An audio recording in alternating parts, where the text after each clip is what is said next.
Child, a mess. Let's see what else is going on. Trans woman went viral for working through week 37 of a simulated pregnancy to cope with the pain of not being able to carry a child. Okay, let's read what this says. Last year, a trans woman took to the internet by storm after documenting her simulated pregnancy from start to finish, including showing up to work every day while wearing a fake belly through what she described as week 37. Gabrielle Daron explained that the experience was not a stunt, but the way to cope with the emotional pain and gender dysphoria that comes from not being able to physically carry a child. She simulated pregnancy symptoms, including morning sickness, fatigue, and breathing difficulties throughout the entire process. How do you simulate morning sickness? Like how do you do that? Like make yourself feel nauseous on purpose or what? I don't know. I don't get it. Her supporters called her brave and praised her openness. Critics, including many women, pushed back hard, arguing that wearing a fake belly does not come close to replicating what pregnancy actually puts a woman's body through. The story is resurfacing and the debate is just as loud as it was the first time. What's your feelings about this?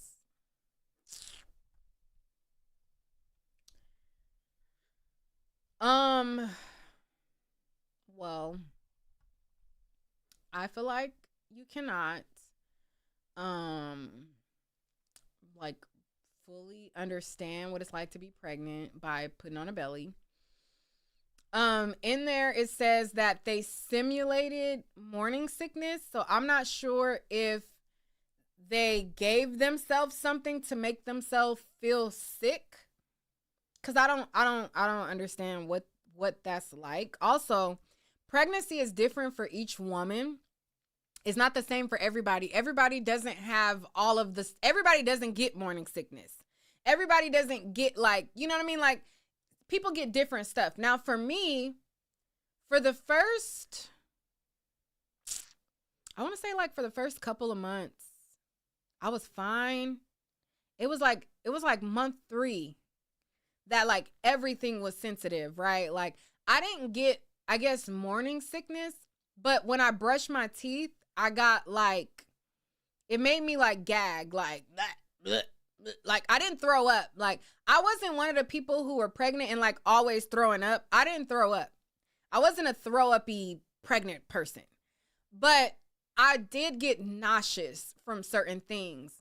And being pregnant, like you cannot control your hormones. You cannot control like certain things. Like I remember one time I was pregnant and I don't know, I just got so frustrated at a stoplight one time.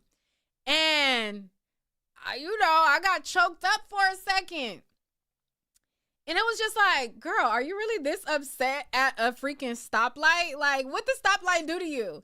But I don't know, it was just something like it was taking too long or something like that. But it's like these different things that you experience. Now, also, is that belly secure like when you're sleeping? I don't know how secure this belly is, because are you taking it in the bath, in the shower? Because when we get in the shower, ain't no putting on and taking off no belly, right? So when you're in the shower, you know, once you get a certain age, you can't even see your cock. You know what I'm saying? You looking down, you can't even really see what's really going on really down there. You know what I'm saying? You got to just hope that you can, you know, maintain, unless you actually go get, you know, a wax or whatever like that. But girl, we can't even, you know, bend down or, you know, do certain things because the belly is there and it's uncomfortable. I remember, like, I didn't really want to wear maternity pants, right? Maternity pants were so ugly. That little jean with the little stretchy part in the middle, I hated those. But it came to a point to where I was like, I'm just wearing my jeans, you know, thought, girl, bye. Girl, bye. It got to a point to where I could not wear jeans. It hurt. It was uncomfortable. Like when you sit, like, it's like, it wasn't even that my jeans were too small. It just was the jean structure just up against my stomach. It just was so uncomfortable. Like, let me out of these jeans. Like, I couldn't wear nothing but like stretchy spandex, like leggings. That was my wardrobe. I did not wear any jeans after a while. Like at first I thought like, child, I'm gonna do everything I did when I wasn't pregnant. Girl, bye. And after, past 3-month mark, I'm in nothing but leggings. When I was pregnant, I turned the color black. Okay? My nose spread across my entire face. I was pregnant and I was depressed. Okay? I was literally depressed when I was pregnant because number one, I felt unattractive. A lot of people were like, oh, you're glowing. I'm like, I feel like a whale.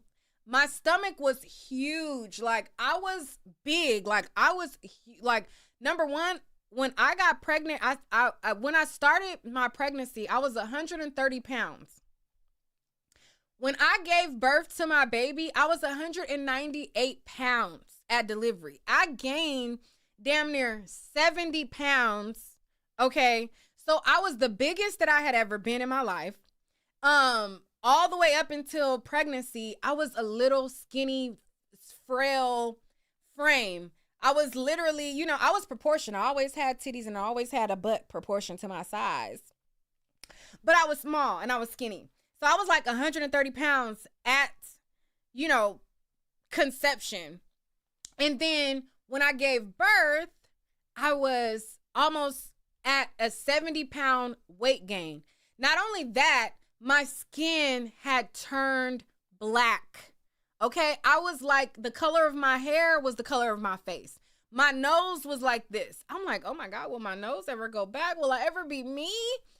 I felt like I was an ogre when I was pregnant. Like, I didn't feel beautiful. I didn't feel pretty. I felt I was big as hell. Like, it was like, it started to be something to where it's like hard to breathe. And when you sleep, you can't get no sleep because like I couldn't, like they tell you like when you're pregnant, you're not supposed to lay on your back. You're not supposed to lay on your stomach. Well, if you normally sleep on your stomach and now you're forced to sleep on your side and then you got to try to get comfortable and then you got this baby in your belly that, is moving, kicking, and all of that.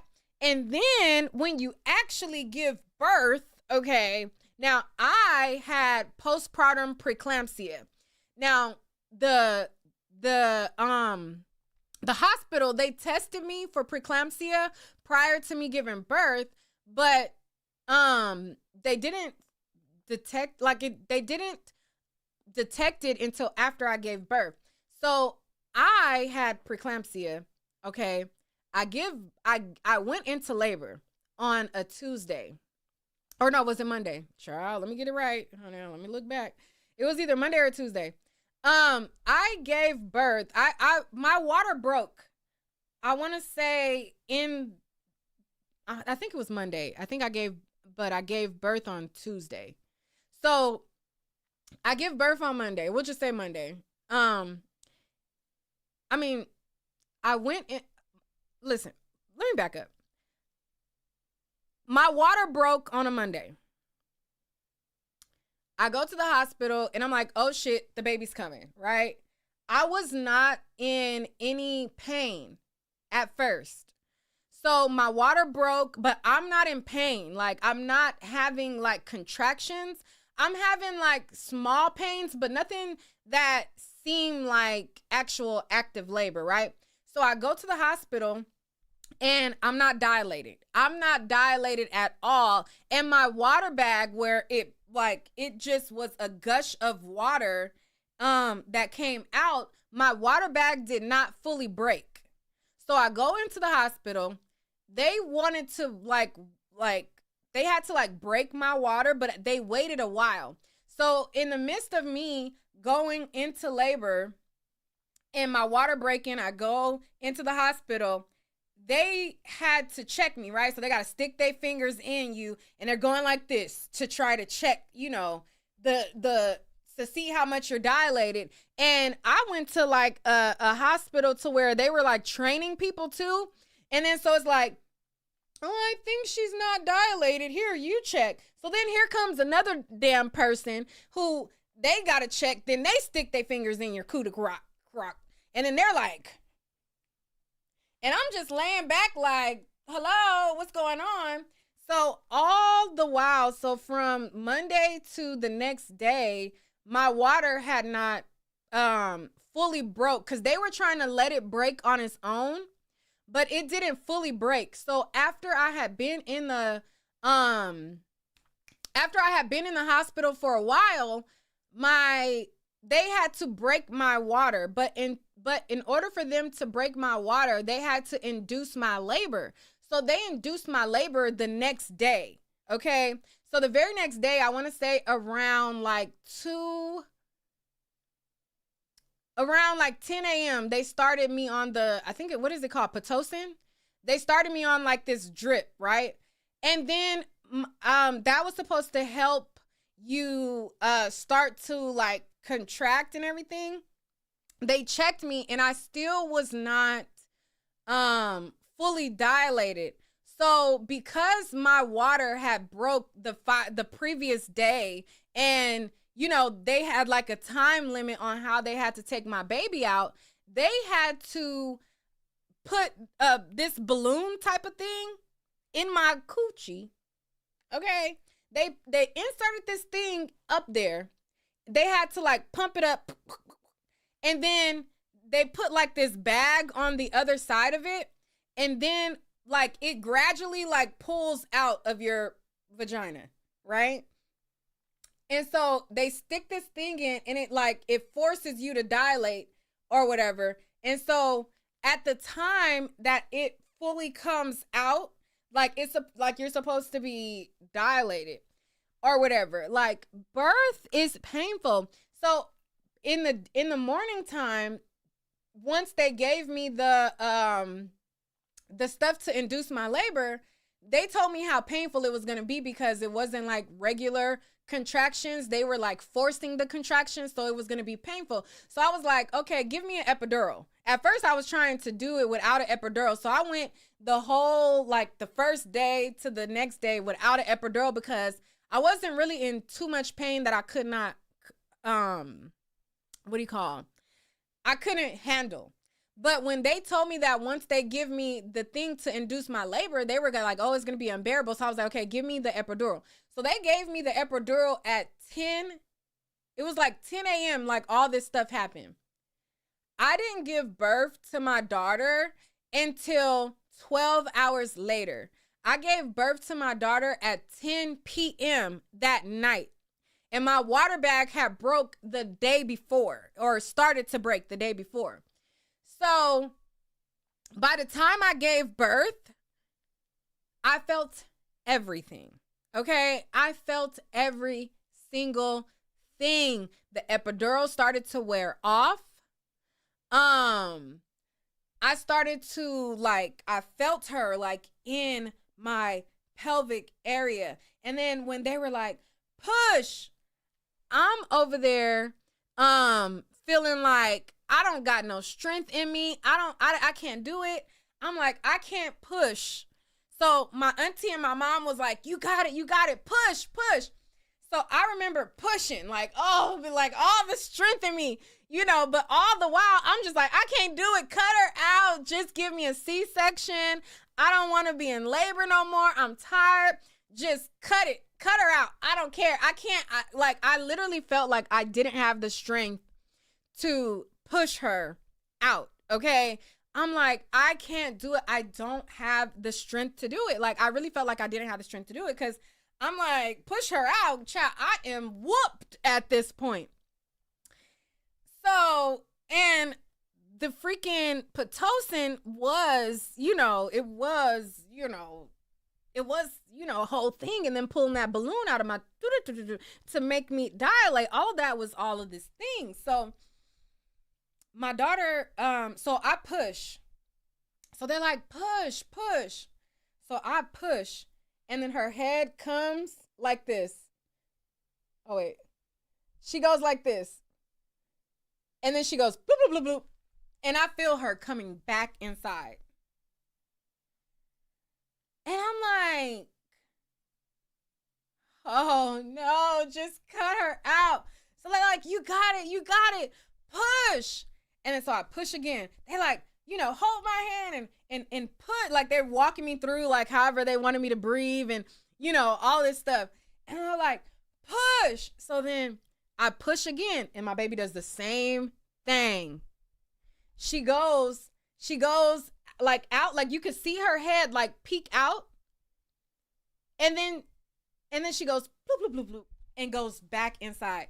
So I'm like, oh my God, just give me a C-section. I can't do it. I can't push her out. She keeps going back in. And then the doctors are like, no, she's almost here. You got it. Like the whole time I feel everything.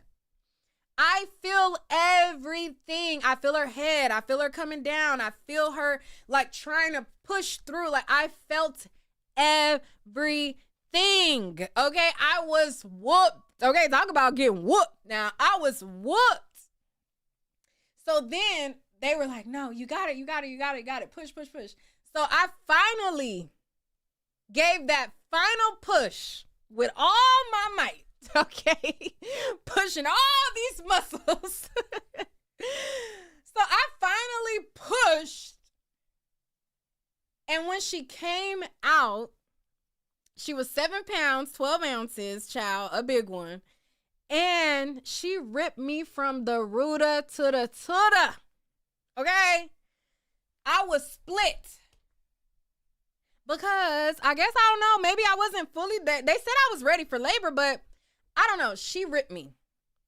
So when I see stuff like this, it's just like, I mean, I guess you can try, but you can never really simulate the real thing or whatever because it's brutal. Now, not only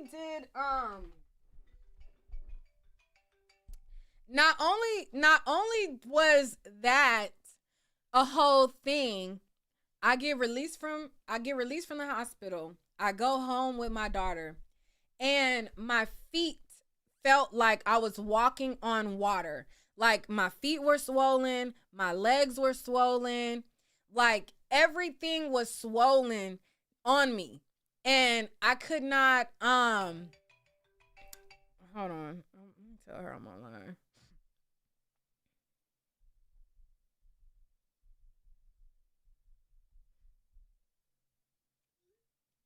Everything was swollen on me, like everything, but my feet felt like they were filled with water. Like if you seen my feet, they were so swollen to the point to where I knew like something was wrong. Like I'm like, this is not normal. Something is like wrong here. Like, And so I went to the hospital, and because I had already got released from the hospital, my daughter then was no longer a patient.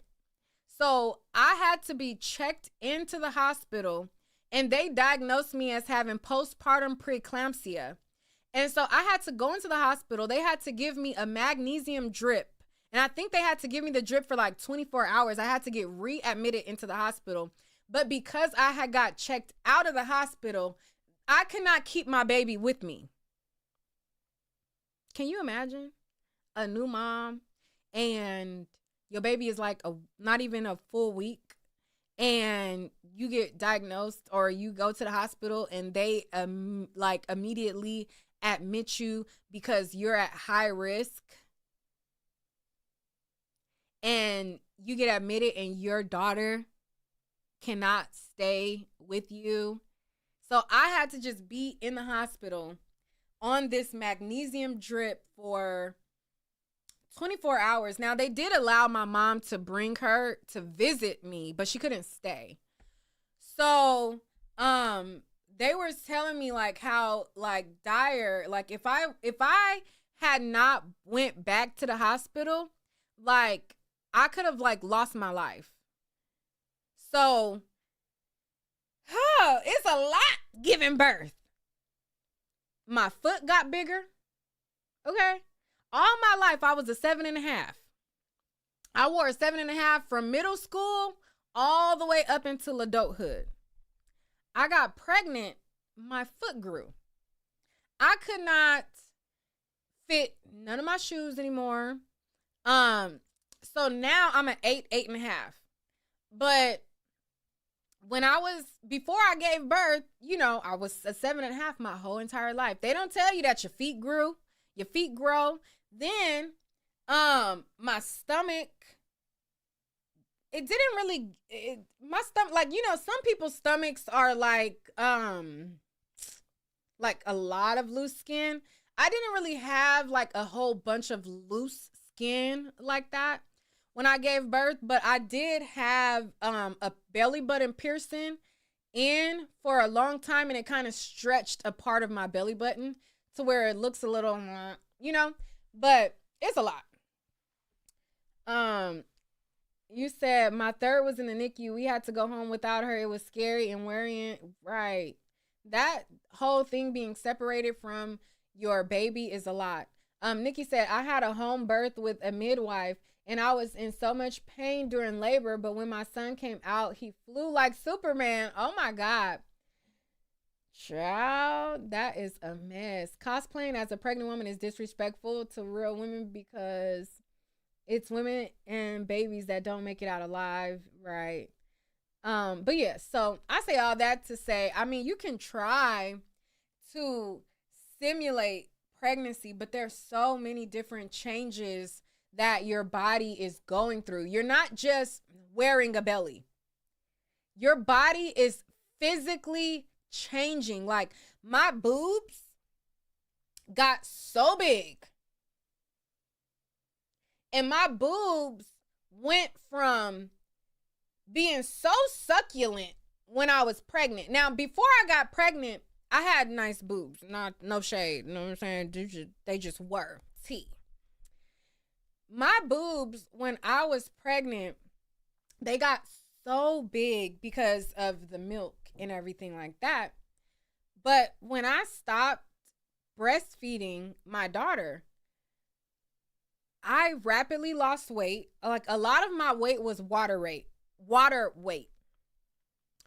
So within the first year of me giving birth to her, I was back down, and I think I was even smaller. Like the first year of her being born, like by her first birthday, I was a stick figure again.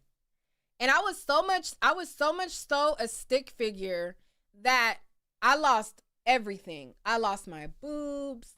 I lost my butt. Like I didn't have no boobs. Like when I lost all my weight that I gained through pregnancy, my ass went with it.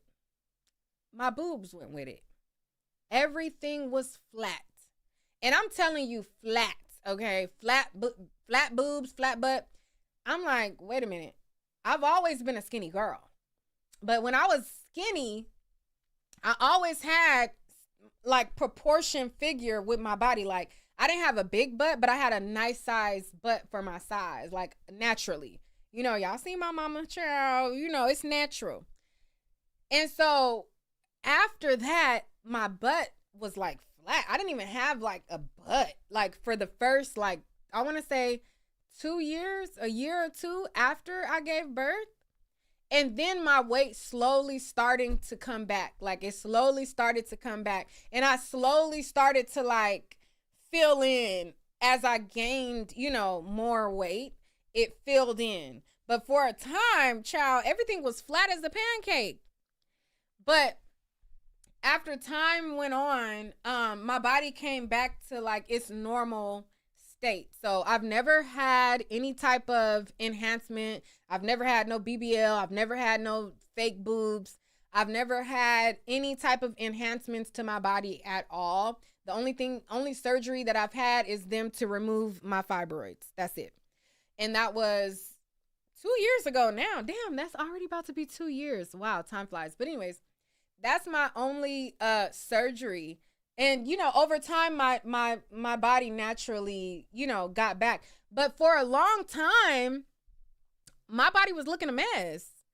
So I say all that to say, like, you can put on this fake belly, but it does not compare to all of the changes that your body goes through, the weight gain, the nose spread, the hormones where your mood is up, down, up, down, up, down. It cannot compare to, you know, just everything, like, even, and then giving birth and then having to, you kind of mourn your old life. Like, you're happy that you give birth and you're happy that you have a baby, but there's kind of like this, like, mourning ceremony, like, thing that happened that a lot of moms don't talk about, where you give birth and you're happy that you have this new, like, life, but you kind of mourn your old, like, self, because that's no more. Like,